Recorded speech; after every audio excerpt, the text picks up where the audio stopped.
Ayan mga ka-idol, isang realista na naman mga ka-idol, babae mga ka-idol. Ginagamit yung maka-Diyos nila mga ka-idol. At hindi niya alam, ulol. Hindi mo alam yung maka-Diyos. Tingnan mo yung bunganga mo, para kang demonyo. Ayan mga ka-idol, ginagamit pa nila yung mga kadramahan sa mga Sara Duterte. Yung sinusuportahan nila. Nagdrama si Sara, yung mga realista, marunong na din magdrama. Tingnan nyo kung maiinis ba tayo o magalit sa kanya mga ka-idol itong na to, realista mga ka-idol. Uy! Kaya, hindi kaya ko. Masama ang loob ko dahil si BP Sara buti ko pakayin para wala na kami ang bayan.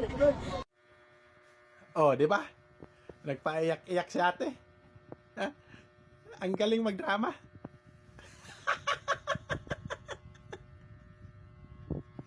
Akala nila mga kaidol, akala nila kung yung sinusuportahan nila, tutulungan sila.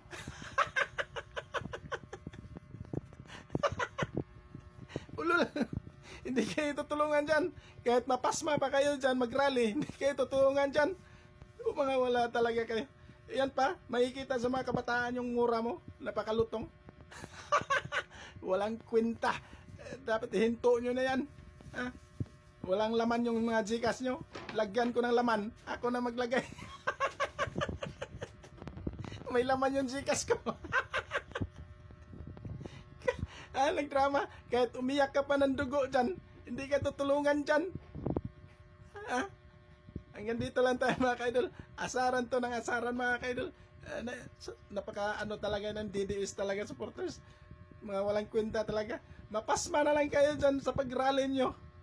Ha? Ako na magbigay sa inyo ng tag 200 dyan sa Gcash nyo.